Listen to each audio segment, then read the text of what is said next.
Salo Ugeti, and I'm running today for president. Now, I feel like everyone needs to work together, so let's be everyone together in this presidency so we can all enjoy the benefits. I made 5 policies so we can all enjoy the benefits and the good well-being that you all deserve. The first one being about gender and the legalization of using more than 2 genders in legal papers and documents.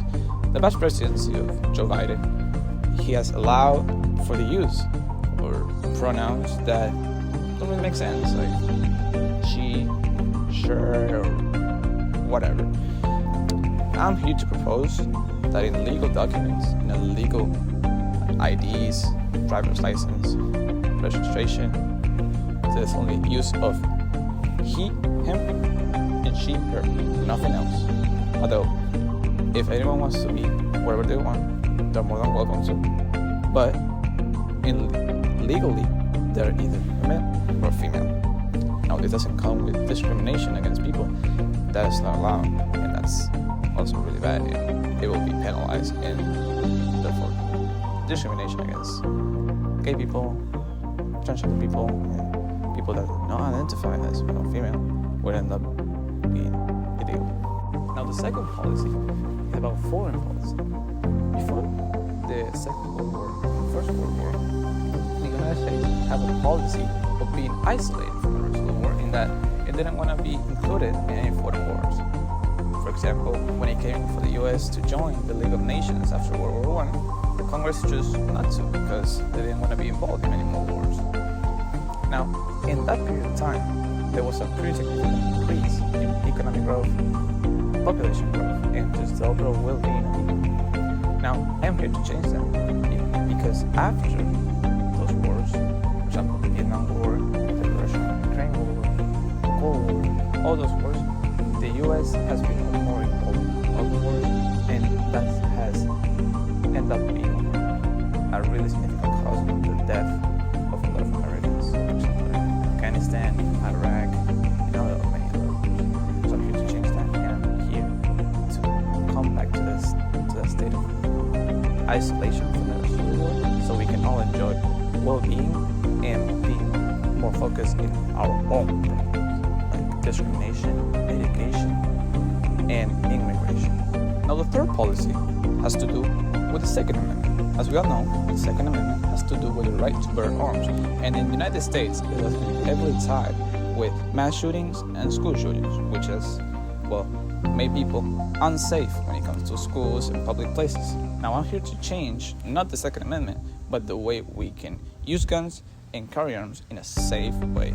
For example, all states will be required to have a safety exam that people will need to pass, so we all know that those people are safe when it comes to carrying a gun, and a mental state exam, knowing that those people won't have any mental illness that can harm others when it comes to carrying a gun. By the end, we will need a national registration when it comes to guns, so we can all know where that gun comes from and who owns that gun for future problems that may arise. Now, the fourth policy has to do with renewable energy. As we all know, in recent years, climate change has been on the rise, mainly through the emission of carbon dioxide from non-renewable energy sources like oil, gas, or coal. Now, I'm here to change that, since that is going to be a real problem when it comes to future generations. By 2050, the United States will have to have 50% of all its energy made from renewable sources, such as wind, solar, geothermal, biomass, and others. Now, for this, wind and all these other renewable energies will need to be funded more, with the exception of hydroelectric dams, since those are really harmful to the environment, and also nuclear plants, which are not really into the renewable source, but are really clean compared to other renewable sources or non-renewable sources. Those will be much more funded, so we can get to a future where energy comes from renewable sources and not from sources that are harming the environment. Now, from the last policy will have to do with education. As we all know, the United States have thousands of colleges, universities, public and private schools, kindergarten, and others.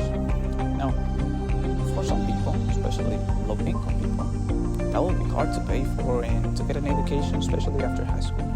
So I'm here to change that. I'm here to make a national federal system of universities that are free to use for all people, but for mainly low-income people. Now this has great benefits to us, to society, and to the people that are studying. You see, after high school, they get to go to college. They get to study a bachelor's degree in whatever career they want.